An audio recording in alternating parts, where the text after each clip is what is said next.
ಸಾಮಾನ್ಯವಾಗಿ ಕನ್ಫ್ಯೂಷನ್ ಇರುತ್ತೆ, ಹಲ್ಲು ಕ್ಲೀನಿಂಗ್ ಮಾಡಿಸ್ಬೇಕೋ ಮಾಡಿಸ್ಬೇಡವೋ ಅಂತ. ಪ್ರತಿಯೊಬ್ಬರು ಹಲ್ಲುಗಳನ್ನ 6 ತಿಂಗಳಿಗೊಮ್ಮೆ ತಪಾಸಣೆ ಮಾಡಿಸ್ಕೋಬೇಕು ಅಂತ. ನಿಮ್ಮ ಡೆಂಟಿಸ್ಟನ್ನು ಭೇಟಿ ಮಾಡಿ ಪ್ರತಿ 6 ಮಂತ್ಸ್ ಒಮ್ಮೆ ಹಲ್ಲನ್ನ ಚೆಕ್ ಮಾಡಿಸ್ಕೊಳ್ಳಿ. ನಮಸ್ತೆ.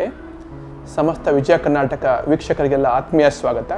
ನಾನು ಡಾಕ್ಟರ್ ಸತೀಶ್ ಕೊಡ್ಸಿ, ಡೆಂಟಿಸ್ಟ್ ಮಾತಾಡ್ತಾ ಇದ್ದೀನಿ. ನಮಗೆಲ್ಲ ಕೆಲವೊಂದ್ಸಲಿ ಪ್ರಶ್ನೆಗಳು ಬರುತ್ತೆ, ನನ್ನ ಹಲ್ಲುಗಳು ಚೆನ್ನಾಗಿದೆಯಾ ಅಥವಾ ಚೆನ್ನಾಗಿಲ್ವಾ, ಹಲ್ಲನ್ನ ಕ್ಲೀನ್ ಮಾಡಿಸ್ಬೇಕಾ ಅಥವಾ ಕ್ಲೀನ್ ಮಾಡಿಸ್ಬಾರ್ದಾ, ಹಲ್ಲು ಕ್ಲೀನಿಂಗ್ ಅಂತ ಎಕ್ಸಾಕ್ಟ್ಲಿ ಏನು ಅಂತ.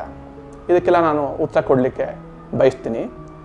ಇವಾಗ ನಮಗೆ ಹುಟ್ಟಿದಾಗಿಂದ ಹಲ್ಲುಗಳು ಸ್ಟಾರ್ಟ್ ಆಗ್ತದೆ. ಮಗುವಾಗಿದ್ದಾಗ ಒಂದು ಸೆಟ್ಟು ಬರುತ್ತೆ ಹಲ್ಲು, ಅದಕ್ಕೆ ಹಾಲಲ್ಲು ಅಂತ ಕರಿತೀವಿ, ಮಿಲ್ಕ್ ಟೂತ್ ಅಂತ ಕರಿತೀವಿ.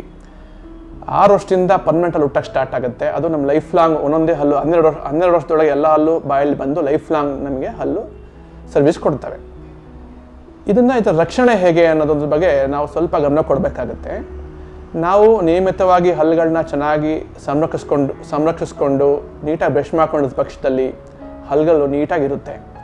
ಆದರೆ ಈ ಹೊಸ ಜೀವನ ಶೈಲಿಯಿಂದ ಅಥವಾ ನಮಗೆ ಅರಿವು ಇಲ್ಲದೆ ಕೂಡ ನಮ್ಮ ಹಲ್ಲುಗಳನ್ನ ಹೇಗೆ ಕಾಪಾಡ್ಕೊಬೇಕು ಅಥವಾ ಹೇಗೆ ಬ್ರಷ್ ಮಾಡಿ ಇಟ್ಕೋಬೇಕು ಅಂತ ನಮಗೆ ತಿಳುವಳಿಕೆ ಕಮ್ಮಿ ಆದಾಗ ಹಲ್ಲ ಮೇಲೆ ಈ ನಮ್ಮ ಬಾಯಲ್ಲಿ ಬ್ಯಾಕ್ಟೀರಿಯಾಸ್ ಇರುತ್ತೆ, ಕ್ರಿಮಿಗಳಿರುತ್ತೆ ಅಂತ ನಿಮಗೆಲ್ಲರಿಗೂ ಗೊತ್ತಿರೋ ವಿಷಯನೇ. ಆ ಬ್ಯಾಕ್ಟೀರಿಯಾಸ್ ಏನು ಮಾಡುತ್ತೆ, ನಮ್ಮ ಹಲ್ಲುಗಳ ಮೇಲೆ ಒಂದು ಸ್ಮಾಲ್ ಕೋಟಿಂಗ್, ಪ್ಲಾಕ್ ಅಂತ ಕರಿತೀವಿ, ಆ ಸ್ಮಾಲು ಅಂಟು ಪದಾರ್ಥನ ನಮ್ಮ ಹಲ್ಲುಗಳ ಮೇಲೆ ಸೃಷ್ಟಿ ಮಾಡುತ್ತೆ ಈ ಬ್ಯಾಕ್ಟೀರಿಯಾಸು. ಅದನ್ನು ನೀಟಾಗಿ ಕ್ಲೀನ್ ಮಾಡಿದ ಪಕ್ಷದಲ್ಲಿ ಅದು ಗಟ್ಟಿಯಾಗಿ ಕಿಟ್ಟ ಅಥವಾ ದಂತಮಲ ಅಥವಾ ಟಾರ್ ಅಂತ ಕರಿತೀವಿ, ಡೆಂಟಲ್ ಪ್ಲಾಕ್ ಅಂತ ಕರಿತೀವಿ ಅಥವಾ ಕ್ಯಾಲ್ಕುಲಸ್ ಅಂತ ಕರಿತೀವಿ. ಇದೇನು ಮಾಡುತ್ತೆ, ಇದು ಮೈಕ್ರೋ ಬ್ಯಾಕ್ಟೀರಿಯಲ್ ಕಾಲೋನೀಸ್, ಕ್ರಿಮಿಗಳು ಮಾಡಿರೋ ಒಂದು ಮನೆ ಆಗಿರುತ್ತೆ. ಇದು ಸಾಮಾನ್ಯವಾಗಿ ಒಸಡು ಮತ್ತು ಹಲ್ಲಿನ ಮಧ್ಯೆ ಕಲೆಕ್ಟ್ ಆಗಿರುತ್ತೆ. ಇದು ಒಂದು ಹಂತ ಆಯಿತು. ಇದು ನಮ್ಮ ಹಲ್ಲ ಮೇಲೆ ಕೂತಿರೋ ಗಲೀಜು ಅಥವಾ ವೇಸ್ಟ್ ಪ್ರಾಡಕ್ಟ್ ಅಂತ ಬಾಯಲ್ಲಿ ಇರಬಾರ್ದಾಗಿರೋ ಅಂಥ ಒಂದು ಮೆಟೀರಿಯಲ್. ಎರಡನೇದೇನಪ್ಪ ಅಂತ ಹೇಳಿದ್ರೆ, ಕೆಲವರು ಗುಟ್ಕಾ ಅಥವಾ ಎಲೆ ಅಡಿಕೆ ಅಥವಾ ಸ್ಮೋಕಿಂಗು, ಎಲೆ ಅಡಿಕೆ, ತಂಬಾಕು ಎಲ್ಲ ಹಾಕ್ತಿರ್ತಾರೆ. ಅವಾಗ ಕೂಡ ನಮ್ಮ ಹಲ್ಲುಗಳ ಮೇಲೆ ಬಣ್ಣ ಕಲೆಕ್ಟ್ ಆಗ್ಬೋದು. ಕೆಲವರು ಅತಿಯಾಗಿ ಕಾಫಿ ಟೀ ಸೇವನೆ ಮಾಡುವಂಥದ್ದು, ಕೊಕೋ ಕೋಲಾ ಕುಡಿಯುವಂಥದ್ದು, ಫ್ರೂಟ್ ಜ್ಯೂಸ್ ಕುಡಿಯುವಂಥದ್ದು, ಈ ಬೆವರೇಜಸ್ ಅಂತ ಹೇಳ್ತೀವಲ್ಲ, ಆರ್ಟಿಫಿಷಿಯಲ್ ಡ್ರಿಂಕ್ಸು, ಫ್ರೂಟ್ ಜ್ಯೂಸ್ ಅಲ್ಲದೇ ಇರೋ, ಫ್ರೆಶ್ ಫ್ರೂಟ್ಸ್ ಅಲ್ಲದೇ ಇರೋವಂಥದ್ದು, ಇದನ್ನೆಲ್ಲ ಕುಡಿದಾಗ ಕೂಡ ನಮ್ಮ ಹಲ್ಲುಗಳ ಮೇಲೆ ಸ್ಟೈನ್ಸ್, ಬಣ್ಣ ಉಂಟಾಗುತ್ತೆ. ಈ ಥರ ಆದ ಪಕ್ಷದಲ್ಲಿ ಏನು ಮಾಡಬೇಕಪ್ಪ ಅಂತ ಹೇಳ್ಬಿಟ್ಟು ಸಾಮಾನ್ಯವಾಗಿ ಕನ್ಫ್ಯೂಷನ್ ಇರುತ್ತೆ, ಹಲ್ಲು ಕ್ಲೀನಿಂಗ್ ಮಾಡಿಸ್ಬೇಕೋ ಮಾಡಿಸ್ಬೇಡವೋ ಅಂತ. ನನ್ನ ಅಭಿಪ್ರಾಯದಲ್ಲಿ ಅಥವಾ ನಮ್ಮ ಡೆಂಟಲ್ ಸೈನ್ಸ್ ಏನು ಹೇಳುತ್ತೆ, ಪ್ರತಿಯೊಬ್ಬರು ಹಲ್ಲುಗಳನ್ನ 6 ತಿಂಗಳಿಗೊಮ್ಮೆ ತಪಾಸಣೆ ಮಾಡಿಸ್ಕೋಬೇಕು ಅಂತ. ನಿಮ್ಮ ಡೆಂಟಿಸ್ಟನ್ನು ಭೇಟಿ ಮಾಡಿ ಪ್ರತಿ 6 ಮಂತ್ಸ್ ಒಮ್ಮೆ ಹಲ್ಲನ್ನ ಚೆಕ್ ಮಾಡಿಸ್ಕೊಳ್ಳಿ. ಕೆಲವೊಮ್ಮೆ ಏನು ಕ್ಲೀನಿಂಗೇ ಬೇಕಾಗಲ್ಲ, ಆದರೆ ಈ ಟಾರ್ ಅಥವಾ ಈ ಕ್ಯಾಲ್ಕುಲಸ್ಸು ನಮ್ಮ ಹಲ್ಲುಗಳ ನಡುವೆ ಕಲೆಕ್ಟ್ ಆದಾಗ ಕ್ಲೀನ್ ಮಾಡಿಸ್ಕೊಳ್ಳೋ ಅಗತ್ಯ ಖಂಡಿತ ಇರುತ್ತೆ. ಯಾಕೆ ಕೇಳಿದ್ರೆ, ಈ ಕ್ಯಾಲ್ಕುಲಸ್ ಅಥವಾ ದಂತಮಲ ಅಥವಾ ಕಿಟ್ಟ ಏನು ಮಾಡುತ್ತೆ, ನಮ್ಮ ಒಸಡು ಸಂದಿಂದ ಬ್ಯಾಕ್ಟೀರಿಯಾಸು ಮತ್ತು ಮೂಳೆ ಒಳಗೆ ಎಂಟರ್ ಆಗಿಬಿಟ್ಟು ಒಸಡು ಕರಗುವಂಥ ಒಂದು ಸ್ಥಿತಿ ಆಗುತ್ತೆ. ಅದಕ್ಕೆ ಜಿಂಜೈವೈಟಿಸ್ ಮತ್ತು ಪೆರಿಡಾಂಟಿಟ್ಸ್ ಅಂತ ಕರಿತೀವಿ.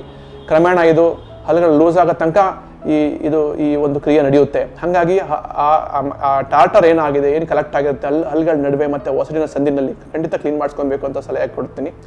ಇಂಥ ಸ್ಥಿತಿ ಬಂದಾಗ ಹಲ್ಲನ್ನ ಕ್ಲೀನ್ ಮಾಡಿಸ್ಲೇಬೇಕು. ಎರಡನೇದು, ನಮ್ಮ ಹಲ್ಲುಗಳ ಮೇಲೆ ಏನು ಗಲೀಜು ಕಲೆಕ್ಟ್ ಆಗಿರುತ್ತೆ, ಈ ಬಣ್ಣ ಈಗಷ್ಟೇ ಹೇಳಿದೆ, ತಂಬಾಕು ಮತ್ತು ಕೊಕೋ ಕೋಲಾ ಇಂಥ ಸ್ಟೈನ್ಸ್ ಪ್ರೊಡ್ಯೂಸ್ ಮಾಡುವಂಥ ವಸ್ತುಗಳು, ಆಹಾರಗಳು ತಿಂದಾಗ ಹಲ್ಲ ಮೇಲೆ ಕೂತಿರೋ ಕಲರ್ನ ಕ್ಲೀನ್ ಮಾಡಿಸ್ಲೇಬೇಕಾದ್ರೆ. ಕಾರಣ ಏನು ಅಂತೇಳಿ, ಅದರಲ್ಲೂ ಕೂಡ ಬ್ಯಾಕ್ಟೀರಿಯಾ ಸೆಟ್ಲ್ ಆಗಿಬಿಟ್ಟು ನಮ್ಮ ಹಲ್ಲಿನ ಅಂದನ ಹಾಳು ಮಾಡ್ಬೋದು. ನಾಟ್ ಓನ್ಲಿ ದಟ್, ನಮ್ಮ ಹಲ್ಲುಗಳನ್ನ ಕರಗಿಸೋ ಶಕ್ತಿ ಇರುತ್ತೆ. ಈ ಕೊಕೋ ಕೋಲಾಗೆ ನಮ್ಮ ಹಲ್ಲುಗಳನ್ನ ಕರಗಿಸೋ ಶಕ್ತಿ ಇರುತ್ತೆ. ಎಸ್ಪೆಷಲಿ ಯಂಗ್ಸ್ಟರ್ಸು ಜಾಸ್ತಿ ಕೊಕೋ ಕೋಲಾ ಡ್ರಿಂಕ್ಸ್ ತಗೊಳ್ತಾರೆ. ಸೊ ಅದಷ್ಟು ಆರೋಗ್ಯಕ್ಕೆ ಒಳ್ಳೆಯದಲ್ಲ ಅಂತ ಹೇಳೋದೇ ನನ್ನ ಅಭಿಪ್ರಾಯ ಆಗಿದೆ. ಸೊ ಇವಾಗ 6 ಮಂತ್ಸ್ ಒನ್ಸು ಡೆಂಟಲ್ ಚೆಕ್ ಮಾಡಿಸ್ಬೇಕು, ಆದರೆ 6 ಮಂತ್ಸ್ ಒನ್ಸ್ ಕ್ಲೀನ್ ಮಾಡಿಸ್ಲೇಬೇಕು ಅನ್ನೋ ಒಂದು ಏನು ರೂಲ್ಸ್ ಇಲ್ಲ. ಯಾಕೆ ಅಂತ ಹೇಳಿದ್ರೆ, ನಿಮ್ಮ ಡೆಂಟಿಸ್ಟ್ ಅದನ್ನು ಚೆಕ್ ಮಾಡಿ ನಿಮಗೆ ಸಲಹೆ ಕೊಡ್ತಾರೆ. ಕೆಲವೊಮ್ಮೆ ಯಾವ ಕ್ಲೀನಿಂಗು ಅಗತ್ಯ ಬೀಳಲ್ಲ. ನಿಮಗೆ ಹಲ್ಲುಗಳನ್ನ ಚೆನ್ನಾಗಿ ಸಂರಕ್ಷಣೆ ಮಾಡ್ಕೊಂಡಿದ್ದ ಪಕ್ಷದಲ್ಲಿ ನಿಮ್ಮ ಕ್ಲೀನಿಂಗ್ ಅಗತ್ಯನೇ ಬೀಳಲ್ಲ. ಸೊ 6 ಮಂತ್ಸ್ ಒಮ್ಮೆ ಹಲ್ಲನ್ನ ತಪಾಸಣೆ ಮಾಡಿಸ್ಕೊಳ್ಳಿ. ಅಗತ್ಯ ಬಿದ್ದರೆ ಮಾತ್ರ ಕ್ಲೀನ್ ಮಾಡಿಸ್ಕೊಳ್ಳಿ. ಸದಾ ಕ್ಲೀನ್ ಮಾಡಿಸ್ಕೊಳ್ಳೋ ಅಗತ್ಯ ಇಲ್ಲ ಅಂತ ಹೇಳೋಕ್ಕೆ ಇಷ್ಟಪಡ್ತೀನಿ. ನಮಸ್ತೆ.